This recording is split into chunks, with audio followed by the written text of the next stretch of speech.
Well, thank you very much on behalf of the First Lady and myself. It's an honor to have the Prime Minister of Greece and First Lady of Greece with us. We really appreciate it. We have many things to discuss. The relationship is really extraordinary, I would say, right? It's as good as it can get. We're doing a lot of things together, military. We're also doing big trade, a lot of trade, and Greece has made a tremendous comeback. We've worked with them very closely, and really, the Prime Minister will have some interesting things to say. So you have to tell that one statistic because it's a great statistic. We're very proud of Greece and the comeback that they're making, and we will continue it forward. There's no doubt about it. Thank you very much for being here. Thank you. Thank you, Mr. President. It's a real privilege to be here at a very important time. You're right to point out that this relationship is the best it ever was, but it can become even better. Both on the geopolitical side, we're looking for your constant support, strengthening the strategic relationship. On the defense side, we've made lots of progress in terms of making sure that you have a reliable and predictable ally in a complicated part of the world. But I also want to stress the economic aspect of our relationship. The Greek economy has done extremely well over the past months. We're lowered taxes, we are deregulating, we're following a recipe that has also worked here in the United States, and the economy is reacting very positively.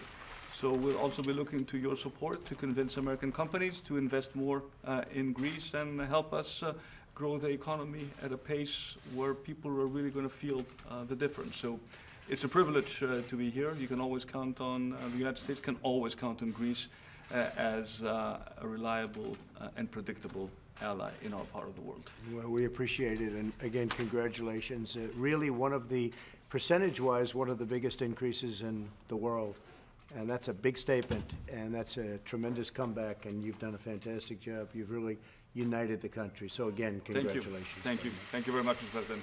Mr. President, yeah. A lot of questions are being asked in Washington and across America about what evidence you had that Qasem Soleimani was planning attacks against American targets. What can you tell us about what you knew prior to ordering the attack? Well, number one, I knew the past. His past was horrible. He was a terrorist. He was so designated by President Obama, as you know.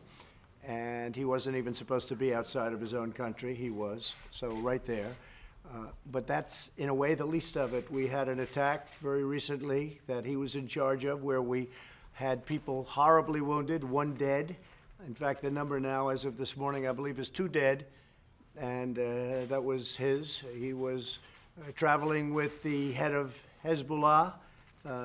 They weren't there to discuss a vacation. They weren't there to go to a nice resort someplace in Baghdad. They were there to discuss bad business, and we saved a lot of lives by terminating his life. A lot of lives have saved. They were planning something, and you're going to be hearing about it, or at least various people in Congress are going to be hearing about it tomorrow. Our Secretary of State covered it very well a little while ago. I saw his news conference, Mike. And if you want to mention a couple of things in addition to what I've just said, but we had tremendous information. We've been following him for a long time, and we followed his path for those 3 days, and they were not good stops. We didn't like where he was stopping. They were not good stops. We saved a lot of lives. Mike? Mr. President, not only had we had deep intelligence indicating there was active plotting that put American lives at risk, and I'm confident that the President's confident too that the actions that the President took saved American lives, saved lives of Iraqi Muslims as well. It was the right thing to do, and our Department of Defense did an excellent job executing the mission. And Mr. President, and as you know, he killed at least 608 Americans, but the number is much higher than that. He's also very much roadside bombs and all of the horrible explosives that you see. He was a big believer and sent them everywhere. He was somebody that we did ourselves, and we did a lot of countries a big favor. And I've been hearing from countries, they were extremely happy with what we did. And if you look inside Iran itself, there were plenty of those leaders that were happy because they feared him and didn't like him in many cases. Could you also clear up, Mr. President, whether Iranian cultural sites would be on any future target list? Well, as I said yesterday, it was very interesting. They're allowed to kill our people. They're allowed to maim our people. They're allowed to blow up everything that we have, and there's nothing that stops them. And we are, according to various laws, supposed to be very careful with their cultural heritage. And you know what? If that's what the law is, I like to obey the law. But think of it, they kill our people, they blow up our people, and then we have to be very gentle with their cultural institutions. But I'm okay with it. It's okay with me.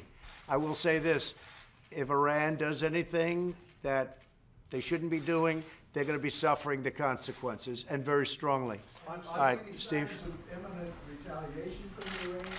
Any indications of Well, don't forget, in our case, it was retaliation because they were there first. They killed, and look, I don't have to talk about him for 18 to 20 years. He was a monster. But just in the very short period of time, 2 people dead, people badly injured, and then before that, there were other attacks. And look at what he was planning. So that'll be discussed tomorrow morning. Right now, it's classified, and that'll be discussed tomorrow with Mike Pompeo and the Joint Chiefs of Staff. And is the U.S. prepared for an Iranian attack? We're prepared. We're totally prepared. And likewise, we're prepared to attack if we have to, as retribution. Mr. President, if Iran's leader said that any response to the Soleimani killing would be, quote, proportionate, what would the United States do in the event of any Iranian response? So, again, John, if you look at what's going on, ours was an attack based on what they did. We weren't the first one out. He killed an American. Now 2 people are dead from the same attack, and some people very badly wounded. And that was one of his smaller endeavors. You look over his past. His past, he's been called a monster, and he was a monster. And he's no longer a monster. He's dead. And that's a good thing for a lot of countries. And he was planning a very big attack and a very bad attack for us and other people. And we stopped him. And I don't think anybody can complain about it. I don't hear too many people, other than politicians, who are trying to win the presidency. Those are the ones that are complaining. But I don't hear anybody else complaining. Go ahead. You called him a monster, but your friend Erdogan called him a martyr. Well, that's everybody to each his own. I mean, I disagree 100%, and I'm sure he does too. But he has a public to take care of, and I guess that's for his own reason. But I'm actually surprised to hear that, but that's okay. Are you willing to make a deal with Greece regarding F-35, sir? Say it? Are you willing to make a deal with Greece regarding F-35? So Greece and I and my people, and we have a whole group of people, and as you see, they brought a lot of great representatives from Greece that we've been dealing with. We have a tremendous Greek population, over 3 million people, as I understand it. That's fantastic. I really feel I know most of them. I think I know all of them, come to think of it. But it's a great population in the United States. We're going to be meeting, we're going to be talking, we're going to be negotiating, and we're going to be making a lot of deals. We have a really great relationship with Greece. Let me add something to that. Greece is interested, Mr. President, in participating in the F-35 program. As you know, we are already upgrading our F-16s. Yeah. And that program will be completed in 2023, 2024. So we're very much interested in participating in the F-35 program after that.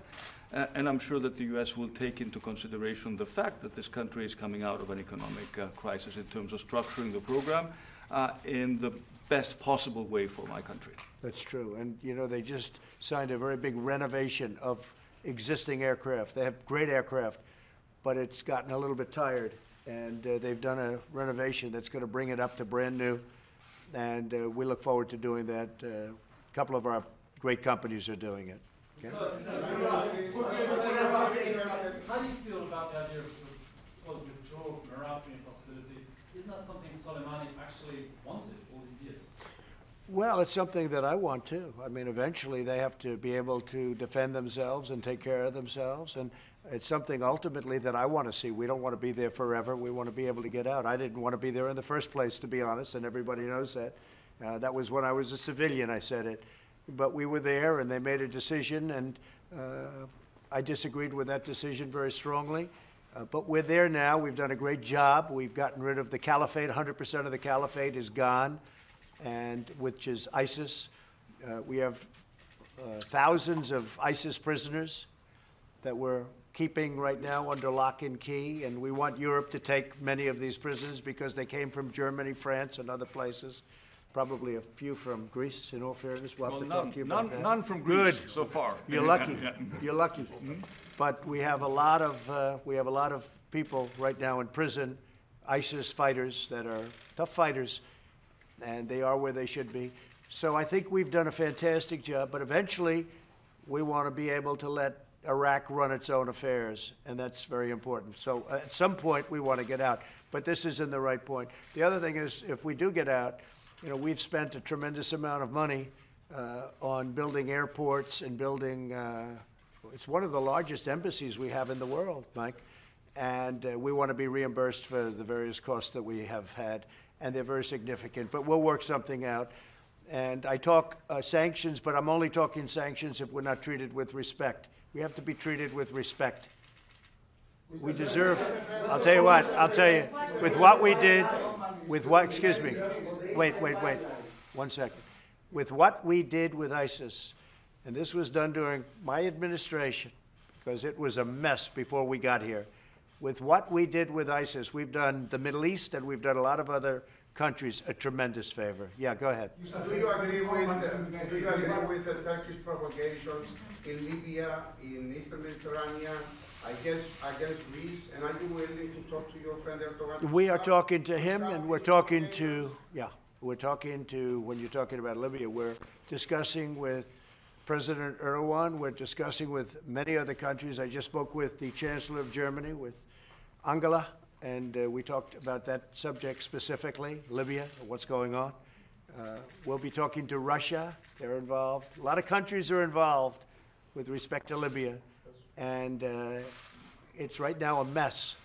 But there are a lot of countries, and they all want to know where we stand, and they do know where we stand. We have a very distinctive stand, and we have meetings set up, and we're going to see if we can work out some kind of a plan for peace. Mr. I President? think it's important. Just one, Mr. President, can I just make one point? please, go One point on this issue. I think it is important to point out that the agreement signed between Turkey and Libya infringe upon Greece's sovereign rights and essentially cause great concern and instability in a region which is already highly problematic. So we'd be very much looking to your support to make sure that these types of provocative agreements are not being put into place.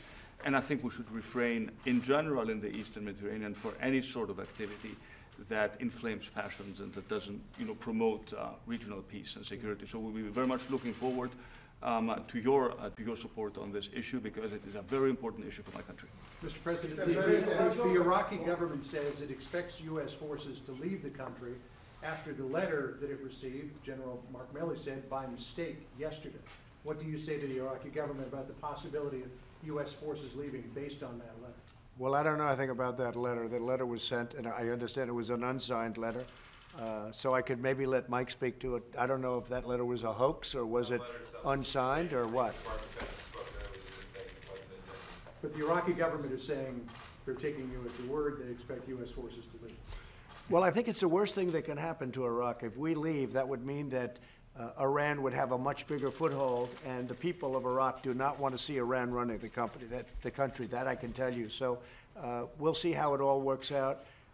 I know it's going to work out well for us, because at some point we want to be able to get out. We want to bring our soldiers back home. I will say that we have had tremendous support from the people of Iraq, appreciating what we've done, and they don't want to see Iran go into Iraq.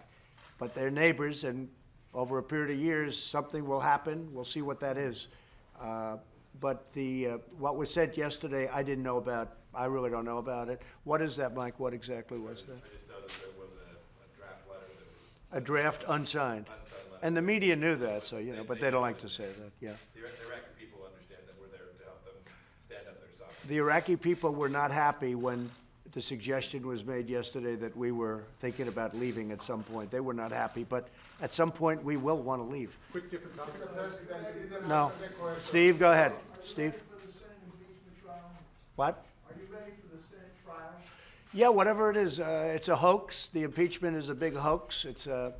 It's become a laughing stock all over the world. There was nothing done wrong. The 2 articles that were sent are not even serious. And by the way, they're not a crime. The Republicans voted approximately 196 to nothing. This was not supposed to be partisan. It was never meant that way by, as they would say, the founders. It's turned out to be a totally partisan hoax, witch hunt. And frankly, it's been going on from before I came down the escalator with our great First Lady. I mean, this has gone on for 3 years and probably longer than that.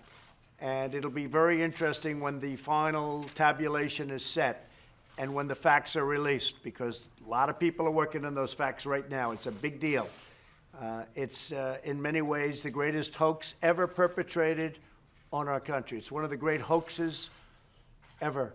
It started with an illegal document that turned out to be false, the fake document that you know so well, the dossier as they call it.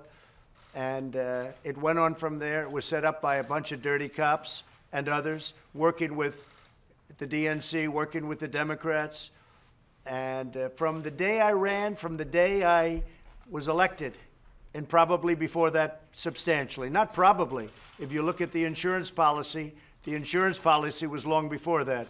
So that means before I ever got elected, they were working on something that's so illegal.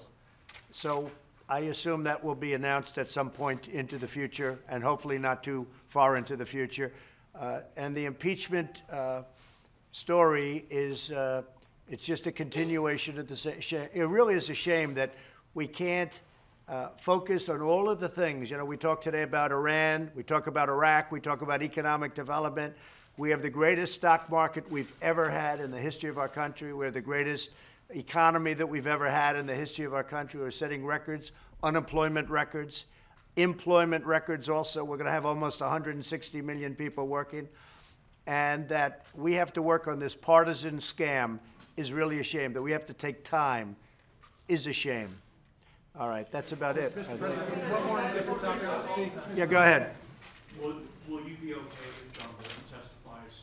He indicated yesterday that he would if he's... Well, that's going to be up to the lawyers. It'll be up to the Senate, and we'll see how they feel. He would know nothing about what we're talking about because, if you know, the Ukrainian government came out with a very strong statement, no pressure, no anything, and that's from the boss. That's from the president of Ukraine. The foreign minister came out with a statement that was equally as strong. And frankly, if you look at it and you look at everything, all they have to do is read the transcripts. You take a look, not just at one, you take a look at 2 transcripts. They were absolutely perfect. There was absolutely nothing done wrong. There was no false statement. And it's crazy that it's gotten to a point where you look, Ukraine, the president of Ukraine said there was no pressure whatsoever. There was no pressure in his country whatsoever. And by the way, in terms of the money, it got there 2 or 3 weeks ahead of schedule, long before it was supposed to be there.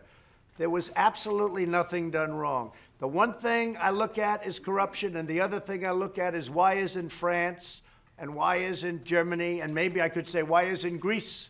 But why aren't all of these countries, why aren't they paying? Why is it always the United States that has to pay? And I said that very strong. In fact, it's in the transcript, but the press doesn't cover it. Why is it that the United States pays? And it affects Europe far more than it affects the United States. So why isn't it that France, Germany, and all of those countries in Europe that are so strongly affected, why aren't they paying? Why is it always us? That's one question. And the other question is always about corruption. We're sending all of this money. Where is it going? Where is it going? And the president, by the way, got elected on anti-corruption, and I think he's going to do a great job. But I appreciated his statement. He's made it many times. No pressure whatsoever. Thank you all very much. Thank you. Thank you very much. Mr. President, the DOJ is recommending jail time. Thank you very much. Greece is actually paying more than 2% in NATO. It's true. Do you agree with the DOJ recommending jail time for Michael? I don't know. I don't know. I didn't look at it. You just tell me for the first time. I don't know. I'll take a look at it. Thanks. All right, come on, let's go.